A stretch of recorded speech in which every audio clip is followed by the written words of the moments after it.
के ऊपर विचार करना चाहिए, आलोचना में जाने की बजाय। इसलिए मैं जब इस टैक्स प्रणाली की बात कहूंगा तो कहूंगा इसमें सच कुछ भी नहीं है। इनकम टैक्स की बात कर लीजिए, सेल टैक्स की बात कर लीजिए, एक्साइज की बात कर लीजिए, सर्विस टैक्स की बात कर लीजिए, विस्तार में कुछ नहीं रखा। ये पूरा का पूरा झूठ का पुलिंदा है। केवल एक संपत्ति कर न्याय की, नैतिकता की, व्यावहारिकता की, मानवता की, धर्म और अध्यात्म तक की कसौटियों पर खरा है। बाकी सारे आध्यात्म की कसौटी पर किस तरह से खरा है? अध्यात्म की कसौटी पर इस तरह से खरा है कि व्यक्ति संपूर्ण समाज में एक रूपता का दर्शन करे, यह अध्यात्म है। और वह तब कर सकता है जब उसका पेट भरा हो। यदि उसे समय समय पर अपना पेट भरने की ही चिंता सताएगी तो क्या साधना करेगा, किस सच को खोज के निकालेगा? इसलिए व्यक्ति ने जो सवाल आपने पहले किया था, मैं उससे इसको जोड़ रहा हूं कि जब लोग पेट भरने की चिंता से मुक्त होंगे तो हर व्यक्ति अपनी रुचि का क्षेत्र चुनेगा। कोई अध्यात्म का क्षेत्र चुनेगा, कोई नृत्य का, संगीत का क्षेत्र चुनेगा। ये बैठे नहीं रहेंगे, ये आपके ऊपर बोझ नहीं है। हर आदमी एक प्राकृतिक प्रतिभा लेकर पैदा होता है और जब उसके सामने कोई मजबूरी नहीं होती तो वह अपनी रुचि का क्षेत्र चुनता है और उसमें समाज को अमृत लाके देगा। यानी आज हर व्यक्ति अपनी श्रेष्ठ भूमिका का निर्वाह नहीं कर पा रहा है। शिक्षा जैसे क्षेत्र में क्या बदलाव होगा? शिक्षा के क्षेत्र में बाकी बातें मैं नहीं छूऊंगा, लेकिन आपने चूंकि शिक्षा की बात छेड़ दी है तो एक अपने दर्द के ऊपर मैं जरूर थोड़ा सा कहूंगा कि इस देश के नागरिकों को वोट देने का अधिकार मिला, बहुत बड़ा अधिकार मिला, लेकिन न हमारी नैतिक शिक्षा में, न हमारी शिक्षा प्रणाली में इस वोट के अधिकार का सदुपयोग कैसे हो, देश के नागरिक को कोई प्रशिक्षण आज तक नहीं दिया गया है। और हमारे इन बुद्धिजीवियों ने इस वोटर को बेवकूफ है, लालची है, अज्ञानी है, कुछ जानता नहीं है, उसके ऊपर दोषारोपण तो हजार कर दिए। लेकिन मैं पूछता हूं कि इस देश की शिक्षा में एक अध्याय ऐसा क्यों नहीं जोड़ा गया? आपको लगता है अगर वो हथियार, ये वोट का हथियार जो है, इसे चलाने का भी ट्रेनिंग दे देंगे तो उनके लिए मुश्किल हो जाएगा? मैं यही कहना चाहता हूं कि अगर हम इस देश के भविष्य को सुनहरा बनाना चाहते हैं तो हमको इस देश की शिक्षा प्रणाली में, इस देश की नैतिक शिक्षा में वोट के अधिकार का उपयोग नागरिक को कैसे करना चाहिए, इसका संपूर्ण प्रशिक्षण देने का प्रावधान करना चाहिए। एक बात यहाँ पर और बचती है और वो ये है कि जो यहाँ पर संसाधन हैं, साधन हैं, बिखरे पड़े हैं जी। उन साधनों में ऐसा कभी भी नहीं होता है कि मान लिया केजी बेसिन से रिलायंस को गैस निकालनी है जी, बाकी कोई जो यहाँ पर जो नीचे की सारी पीढ़ियां हैं, सरकार भी यहाँ तक की कि उसे लगता है यार हमारे पास उतनी क्षमता नहीं है, हम नहीं निकाल सकते। ठीक है, तो निकालता है वो आदमी, पुरुषार्थ करता है वो आदमी। वो कैसे इस बात को मान ले कि भाई इससे जो शुद्ध लाभ होगा वो शुद्ध लाभ में वापस फिर समाज में, समाज में बांटना। मैंने बिल्कुल एकदम सटीक बात कही है। पहली बात, ये काम सरकार का नहीं है। बिल्कुल, मूलतः सरकार तो एक ट्रस्ट है जो समाज के हित के लिए काम करती है। उसकी व्यवस्था इस प्रकार से होनी चाहिए कि जिस व्यक्ति में जो योग्यता है वही क्षेत्र वो चुन सके। यानी रिलायंस में कोई क्षमता है, प्रशिक्षण की क्षमता है, प्रबंधन की क्षमता है, किसी कठिन कार्य को सरलता से करने की क्षमता है, वह उसको मिले, वो साधन उसको मिले और उन साधनों से वो उसके मेहनत का जो हिस्सा है वो उसके रूप में रखे। आप एक तर्क ऐसा बिल्कुल एकदम फाइनल एक तर्क समाज को क्या देना चाहेंगे जो समाज इस बात को कबूल करे कि हाँ, जो उद्योगपति या जिनकी गरीबी रेखा से जो ऊपर के लोग हैं जी, वो जो कमा रहे हैं उस पर देश के हर आदमी का अधिकार है? इसका क्या आधार है? एक आधार तो है ही, उसको पूरी तरह से ऐसा कन्विंस कैसे आप करेंगे? देखिए, अभी जो उनके पास सारी संपत्ति इकट्ठी हो रही है ये आज के दोषपूर्ण कानूनों के कारण इकट्ठी हो रही है। सच्चाई ये है कि वे जो हिसाब सरकार को प्रस्तुत करते हैं वो पूरा झूठा होता है। बिल्कुल। और अगर कोई आदमी चैलेंज करे मुझे कि मेरा हिसाब सच्चा है तो मैं निश्चित रूप से कह सकता हूं मैं उसको अपना गुरु मानने को तैयार हूं। एक भी आदमी देश में ऐसा एक भी आदमी ऐसा, अब नंगा तो क्या नहाएगा, क्या निचोड़ेगा?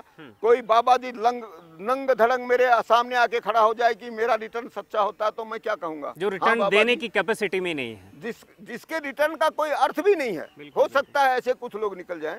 मैं उन लोगों की बात करता हूं जो अकूत संपत्ति के मालिक बने हुए हैं, अमीरी रेखा से ऊपर है। हाँ, मेरा दावा है इस देश का राष्ट्रपति, इस देश का प्रधानमंत्री, इस देश की लोकसभा का अध्यक्ष, इस देश के सर्वोच्च न्यायालय का मुख्य न्यायाधीश, इस देश के शासन प्रशासन में बैठे हुए लोग, इस देश के सारे उद्योगपति, व्यवसायी या जमींदार, इन सब का रिटर्न झूठा है। नहीं, ये जानबूझकर रिटर्न झूठा भरते हैं कि व्यवस्था में कोई खोट है? इस व्यवस्था में खोट है। क्या खोट है? इस व्यवस्था में खोट ये है कि वहाँ सच बोलने की सारी गुंजाइश समाप्त कर दी गई है। झूठे मापदंड बना दिए गए हैं।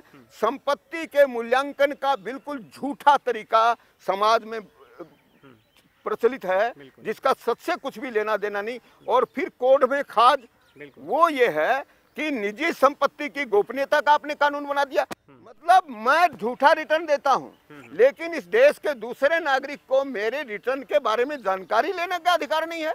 लेकिन जब सांसद अपना पर्चा दाखिल करते हैं तो अपनी सारी निजी संपत्ति, यहाँ तक कि मनमोहन सिंह मेरे पास मारुति 800 है, ये भी बताते हैं। मैं आपको ये बता दूं, मैं मनमोहन सिंह जी से कह सकता हूं कि अगर उनको मेरी बात झूठी लगे तो चैलेंज कर दें, और मैं मनमोहन सिंह जी को सिर्फ 2 मिनट में हाँ भरवा लूंगा कि उनका रिटर्न झूठा है। सिर्फ 2 मिनट, तीसरा मिनट लगे तो मैं अपराधी। जबकि उन्होंने ईमानदारी से भरा है। उन्होंने झूठ बेईमानी पूर्ण कानून बना दिए, और कोई कह दे कि भाई हमने जो कानून बनाए वो झूठे हो सकते हैं, लेकिन हम तो सच उसी को मानेंगे जो इन कानूनों पर खड़ा हो। तो मैं क्या कहूंगा? मैं झूठ कहूंगा कि सच? मैं कहूंगा, मैंने इनका उल्लेख ही इसीलिए किया है कि सामान्य व्यक्ति तो जो भी कानून बनाते हैं, जो व्यवस्था बनाते हैं, उसके अनुसार चलने के लिए मजबूर होता है। लेकिन मैंने उन शीर्ष पदों पर बैठे हुए लोगों की बात कही है जो इन गलतियों को सामने आने के बाद उनको सुधारने की क्षमता रखते हैं। नहीं, कानून तो इन्होंने नहीं बनाए, कानून तो इनके पहले बन चुके थे। ये बदलने का अधिकार रखते हैं।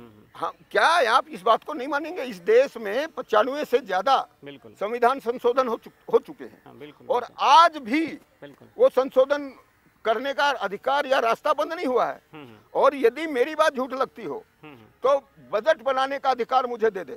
आप अगर देश के वित्त मंत्री अगर आपको बना दिया जाए, हाँ, तब इस देश का नक्शा कैसा होगा? मैं ये कह रहा हूं कि मैं इस जवाबदारी को लेने के लिए तैयार हूं, और मैं वित्त मंत्री का अधिकार मुझे दे, मैं नहीं बोल रहा हूँ। वित्त मंत्रालय आज भी जो है वो मेरे बताए सुझाव पर काम कर ले, और अगर मैं इस देश से अगर अभाव को पूरी तौर पर न समाप्त करूं तो मैं सरेआम फांसी की सजा का हक सरकार को देता हूं कि मुझे सरेआम फांसी दे कि तुमने झूठ बोला और देश को बरगलाया। आप इतना बड़ा रिस्क क्यों लेना चाहते हैं? इसलिए लेना चाहता हूं कि मैं पूर्ण विश्वस्त हूं, आश्वस्त हूं कि मैं सच बोल रहा हूं, और ये या तो भ्रम में पड़े हुए लोग हैं या ये धूर्त हैं, बेईमानी करना चाहते हैं और इस देश के भविष्य को अंधकार में रखना। वो कौन सी पीड़ा है जिसके कारण आप ये रिस्क लेना चाहते हैं? मुझे लगता है कि इस देश के बहुत बड़ी संख्या में लोग अपने जीवन को चलाने के लिए क्या क्या कुकर्म नहीं कर रहे हैं। आपको मालूम है, अपने प्यारे प्यारे बच्चों को पेट भरने के लिए लोग बेचते हैं। कितनी माताएं बहनें वेश्यावृत्ति करती हैं, कितने लोग कितने कुकर्मों में पड़े हुए हैं, अपराधों में पड़े हुए हैं, क्योंकि उनके पास कोई रोजगार नहीं है, आय का कोई स्रोत नहीं है। पढ़ते समय जब वो पढ़ाई कर रहे होते हैं उनके सपने कुछ होते हैं, और जब वो असलियत के धरातल पर आते हैं उनके सारे सपने चकनाचूर हो रहे हैं। शुक्रिया रोशन लाल जी। कुल मिलाकर के यहाँ पर एक बात निकलकर सामने आ गई कि जो धनपति हैं वो समुद्र की तरह हैं। सरकार अगर सूरज की तरह हो, स्पष्ट हो, उसमें तेज हो, तो जिस तरह से सूरज समुद्र से पानी सोख लेता है और बादल बना करके पूरे समाज पर उसको बिखराता है, वैसे ही धनपतियों से जिनके पास ओवरफ्लो है मनी का, उनसे पूरी तरह से ईमानदारी से, ताकि हर आदमी को उसकी हिस्सेदारी मिल सके, हर आदमी भूख से जो त्रस्त है, प्यास से जो त्रस्त है, उसकी भूख मिट सके, उसकी प्यास मिट सके, उसकी बीमारी मिट सके, उसको शिक्षा मिल सके, उसको छत मिल सके। ये सब काम हो सकते हैं बशर्ते सरकार की नीयत ठीक हो, नीति ठीक हो। नहीं, इसमें मैं एक बात जोड़ूंगा, यहाँ बशर्ते मत लगाइए। आप संपत्ति की गोपनीयता के कानून को समाप्त करिए और उसके बाद देखिए कि बेईमान आदमी सत्ता में रह नहीं पाएगा। बिल्कुल, रोशनलाल जी का ये भी कहना है कि इसमें से आप संपत्ति की गोपनीयता का जो कानून है वो खत्म होना चाहिए, फिर सारे हल अपने आप निकलते चले जाएंगे। फिलहाल अर्थसार में इतना ही, अगले हफ्ते फिर मिलेंगे इसी की एक अगली कड़ी के साथ। तब तक रामवीर श्रेष्ठ को दीजिए इजाजत। नमस्कार।